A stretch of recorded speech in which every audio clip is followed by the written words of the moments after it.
The suspected shooter in the assassination of political activist Charlie Kirk is set to make his first court appearance today. Authorities believe 22-year-old Tyler Robinson fatally shot Kirk during an event at Utah Valley University last week. Now, investigators say Robinson has not been cooperating with them, but online chat company Discord now says Robinson appeared to take responsibility for the killing online. CBS News legal reporter Katrina Kaufman joins us now from outside the courtroom in Provo, Utah. This is where Robinson will appear. Good morning, Katrina. We'll get to today's hearing in a moment, but tell us about this apparent confession on Discord. Yeah. Good morning, Errol. So it's very striking. This was first reported by the Washington Post that in a Discord chat with about 30 people in it, Tyler Robinson wrote, "Hey guys, I have bad news for you all. It was me at UVU yesterday. I'm sorry for all of this." There was also a later message, Errol, that said, "I'm surrendering through a sheriff friend in a few moments. Thanks for all the good times and laughs. You've all been so amazing. Thank you for everything." So that first message I mentioned, that was just 2 hours before he ended up turning himself into police for this alleged murder of Charlie Kirk. That is pretty striking. So then what can we expect from Robinson's court appearance today, especially if, as reports suggest, he's not been cooperating?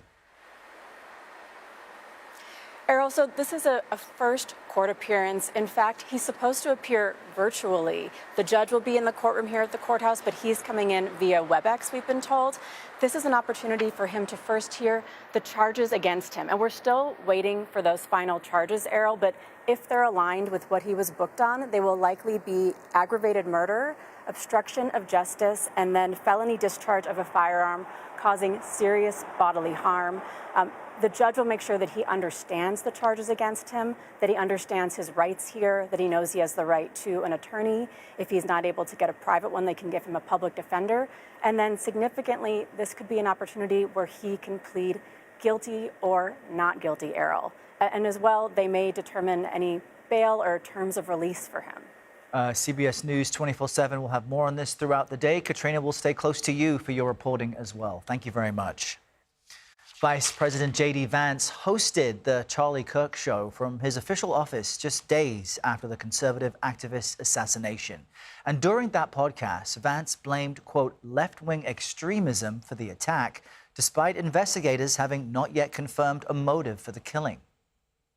We have to make sure that the killer is brought to justice, and importantly, we have to talk about this incredibly destructive movement of left-wing extremism that has grown up over the last few years, and I believe is part of the reason why Charlie was killed by an assassin's bullet. CBS News correspondent Natalie Brand joins us now from the White House with more on this. Good morning, Natalie. First, help us understand why the vice president did this and what he said of note, what he also said of note on the podcast. Yeah, good morning, Errol. The vice president, who was, as we've been discussing, extremely close with Charlie Kirk, talked about his impact on everyone who works in the White House, he said. And to that point, the entire 2-hour podcast was actually streamed live inside the White House press briefing room. It featured a number of administration officials, from Chief of Staff Susie Wiles, also HHS Secretary Robert F. Kennedy Jr., anyone who Kirk really made an impact on. They talked about his importance to getting President Trump elected to a second term, and also reflected on his legacy and reflected on where his organization, Turning Point USA, goes from here without its leader. But in closing remarks, the vice president also, made these comments really going after what he calls some in the radical left, blaming them for political violence. At one point saying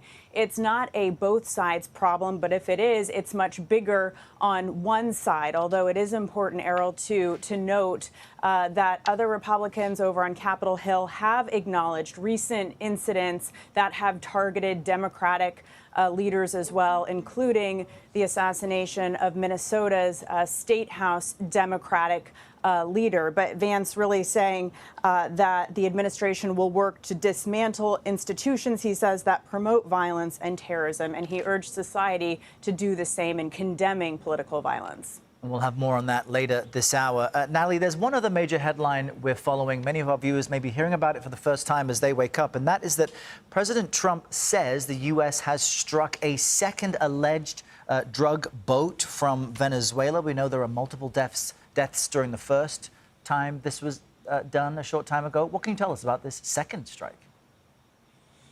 Yeah, the president making this announcement on social media, saying that this second strike against a boat he says was carrying confirmed narco-terrorists from Venezuela and illegal narcotics. He says in his social media post that 3 were killed, no U.S. forces harmed. And the president also writing in all caps, "Be warned, if you are transporting drugs that can kill Americans, we are hunting you." But this comes, Errol, amid these building tensions between the Trump administration and Venezuela's Maduro regime, which the administration has alleged is collaborating with drug cartels. And important to note that a number of Democrats over on Capitol Hill have been speaking out against these strikes. Ranking member on Armed Services Committee, Democrat Jack Reed, saying it's illegal and risks dragging America into war with Venezuela. Also saying he's concerned that these operations, unauthorized operations, in his words, put American lives at risk, Errol. All right, Natalie Brand with all the latest there. Natalie, thank you.